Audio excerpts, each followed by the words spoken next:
years old, came camping this weekend. We've camped at this place 4 times, never had any issues. Last night, we were setting up and about to start making dinner. This was about 8 p.m. when my daughter looks at me, looks behind me, looks back at me. I said, "What?" She said, "Look behind you." There is a little kid, couldn't be more than 6 years old, just standing there watching my daughter and niece play with a soccer ball. I figured he was here camping too and just interested in what they were doing. My daughter invites him to play and he runs back into the woods like he got scared. I didn't see him for about 15 minutes, so I figured he went back to his campsite. Then he comes back, and at this point it's dark outside, so we asked where his parents were. He said he didn't have any parents. So I'm like, what? Then my husband asked if he was camping here. He screamed at my husband, "My parents are dead, and I'm homeless. I sleep in the woods." I said, "Okay, well that's not safe at all, buddy. I'm gonna call somebody to help you." He said, "Please call them. I don't have a family." So I started to call the non-emergency line. I gave him some food and a Gatorade and told him to hang out until help got here. The cops got there about 10 minutes later. They start trying to talk to him. He takes off running into the woods and yells that his brother will be back for us. The cops chased after him. I have no idea what happened after that, but I didn't sleep a wink that night. It was the creepiest thing I've ever dealt with in my life. There's no houses within 10 miles of here. I'm so worried about him, but so creeped out about the brother thing. And that is the end of that odd story. They just posted this, and that is really scary. I hope that little boy got found by the police and taken to a safe home. That's crazy. Guys, I'm melting. It's only spring, and I feel like I am sweaty as hell. That's all I have to say. Okay, this next story. I'm just looking at that dust orb, that dust that went in front of the camera. Okay, this next story is called "Girl Tried to Drown Me as a Kid, Then Went On to Kill as an Adult." When I was about 9 or 10, I was invited to a classmate's birthday party at some swimming bath, all of us the same age. It was a small class of about 20 kids, and I'm pretty sure everyone was invited. Just to clarify, I'm a boy.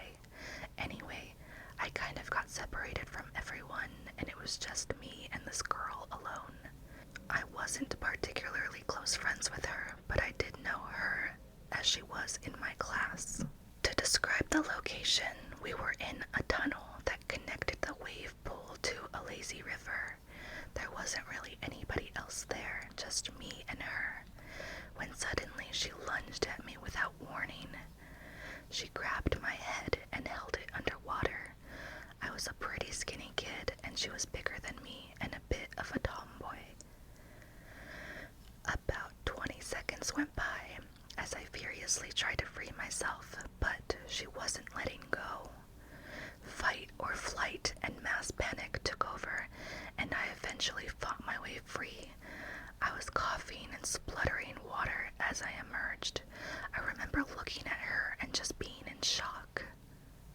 I think I began to ask why she did that when she lunged at me again. She again held my head underwater for what felt like a lifetime before I fought my way free. Both times I genuinely thought I was going to drown, and she didn't let me up. I had to fight my way free. I couldn't swim at this time, but the water in the lazy river and tunnel was just maybe just high. I began to backpedal away from her. She was giggling as if it was funny and had this kind of crazed look and a grin on her face. I couldn't just climb out to escape as it was a tunnel, so I had to try and get out of there.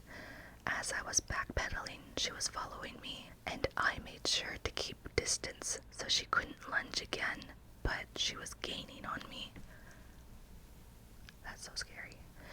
I actually managed to reason with her as I was scared of her. I was babbling at her. I tried to distract her by suggesting we go down a water slide together.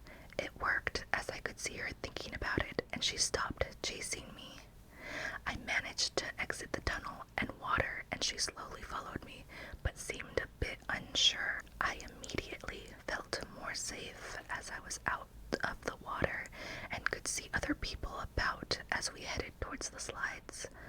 I kept talking all the way up about how fun the slides were, etc., but she didn't really speak at all and had a really strange look on her face the whole time. Anyway, after we went down the slides, I caught up with my friends and just stuck with them the rest of the time as I was a bit shook up. I never told them about it as it was a bit embarrassing to admit a girl had tried to drown me and was worried I'd get teased. Anyway, fast forward to adulthood. This girl turned out to be a lesbian. Not that there is anything wrong with that, but she got with her partner who had 2 or 3 kids from her previous relationship with a guy. Turns out they would torture the kids and eventually killed one of them. She is currently serving a life sentence in prison. I told my friends about the swimming pool incident after hearing about her crimes, and I'm pretty sure they think I'm just bullshitting as none of them took me seriously. Maybe as I kind of lightheartedly said I was almost victim number 1. However, nonetheless, it is a bit crazy to think back, as she obviously was a genuine psychopath.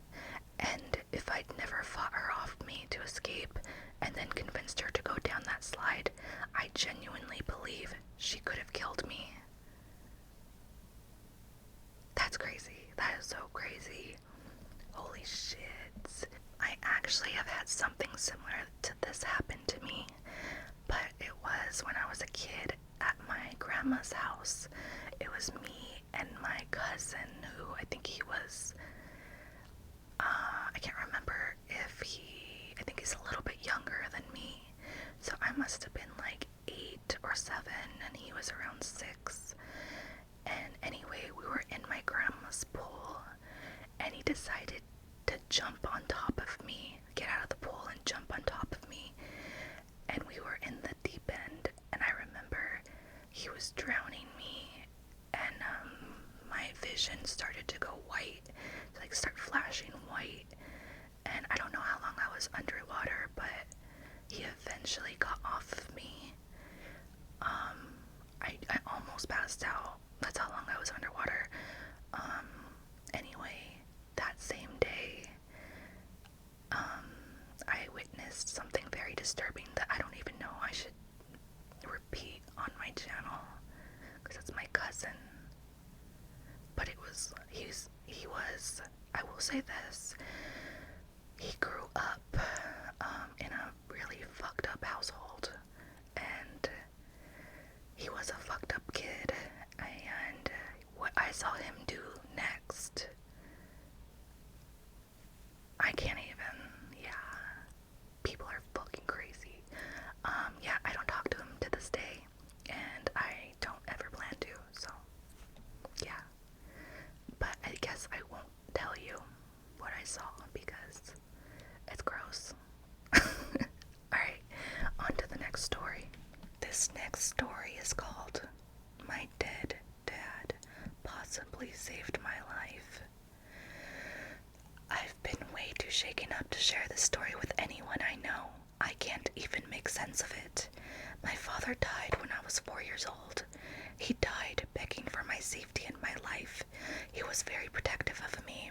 2 weeks ago, I was going to bed. For some info, my room is in the basement, and it has a door that leads to the backyard. It goes down in a concrete hole I should keep it locked because I keep it open often and it's pretty hidden. My neighborhood is very calm, just old people. I laid down for bed and woke up to a dark bedroom. I looked around, but I couldn't move. I saw my dad sitting on the edge of my bed like he used to. He looked at me and said, "Get up, lock the door." I still couldn't move, and he started screaming and yelling, "Lock the door!" It almost felt like my ears were bleeding. I finally shot awake. I got up and locked the door to the backyard. It was 2:18 a.m. I stayed up for a bit and then went back to sleep. My brother woke me up the next morning and showed me a video our cameras had caught of 3 men in hoodies coming to the door and trying to open it for about 15 minutes. Although I'm thankful they couldn't open my door, they unfortunately went to my neighbors next door. The poor old woman, they did unrepeatable things to her. I don't know what to think. Maybe it was just a dream, but I can't help but feel like he came to help me. And that's the end of that story. I think that is wild, and if this story is true, then yeah, sounds like you definitely were helped by something, right? I don't know, what do you think? Alright guys, this is the last story of the video. So, are you ready? Okay. This next story is called Found Nameless Me on Instagram. I live in a small town, and a few years ago, our local market had taken up new owners. They fired all the employees and completely redid everything, including, obviously, hiring an entire new staff. At the time, I'd been a regular for around 5 years. It was super convenient because I lived down the street. I didn't have a car then, so I shopped there daily, sometimes multiple times a day. I had built up a rapport with the original owners and banter with the original employees. I only knew one person's name because she asked after a year of exchanges, and turned out we shared the same name, but that's about where any passing relationships ended. Moving forward, new owners, reopening, new staff. I got a new car, and my business there wasn't as frequent, but still pretty consistent, needing a drink, snack, or missing ingredient for dinner.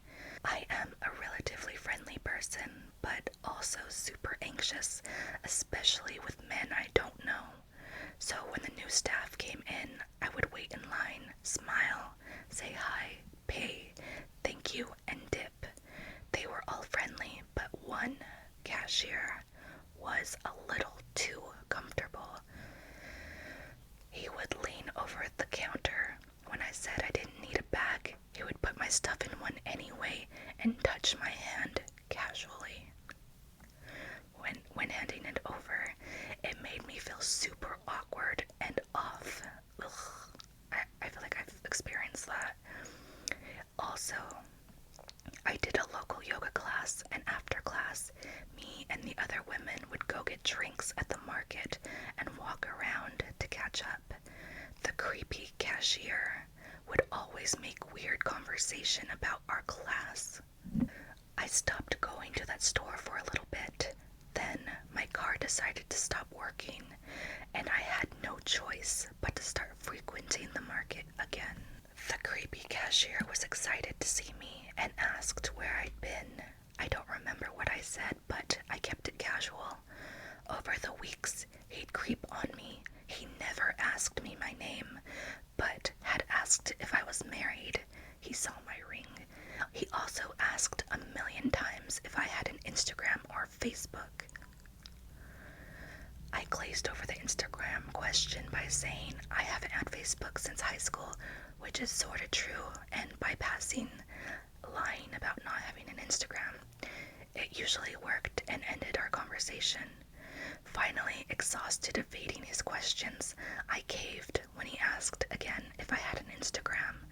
I said yes, and that I don't really use it a lot. Oddly, during that transaction, the register was on the fritz. My card wouldn't swipe, so I handed it over and he manually added the card, and I was on my way. I went home, made dinner, put something on to watch, and scrolled my phone. I saw I had a friend request, and my jaw dropped. It was the creepy fucking cashier. I instantly lost my appetite and felt so uncomfortable. After deducing he had got my full name off my debit card and then looked me up, made me sick. I denied the request.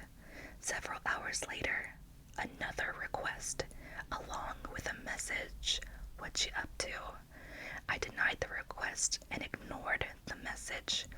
Over the course of 2 days, there were multiple requests with multiple messages. "How are you? How's your day? Hey, heart," trying to engage me in conversation with multiple selfies. I continued to ignore him and then I blocked him. I ended up talking to a friend and she said she always felt uncomfortable and that he tried to walk her home one night. He stopped working there a couple of weeks later. Apparently, complaints were made. Shocked. In retrospect, I should have been more direct, no nonsense, in my responses with him, but I felt so anxious and uncomfortable, especially since it was down the street from my home. Which, fair enough, yeah. Dude, why are guys so fucking creepy? It's like, it's true. It's fucking true. So sad. I'm so glad that she wasn't hurt or anything like that in the story. That guy sounds like a fucking weirdo. And believe me, there are plenty of fucking weirdos that act exactly like this guy that I've spoken to or come in contact with. And I just think, like, as a woman, you really, really need to be careful. Because my experience and other people's experiences, a lot of men are fucking creeps. I'm sorry if you're a man watching this, but you have to admit, right? Because I meet them all the time. Anyway, I won't go on a rant, but this definitely was a story that I could relate to, so I had to read it. Yeah, so I hope you enjoyed these stories. I enjoyed all 4 of them. They're pretty short, but well written and creepy, and that's all I want. So, I hope you're relaxed. Thanks for coming to hang with me today. Happy Sunday, and I will leave a link for these stories down below. Also, if you want to email me a creepy story, something that you've experienced, I'll leave my email down below as well. Also, my Instagram and my Patreon if you want to help a girl out. I had fun making this. I'll see you guys next week. Bye.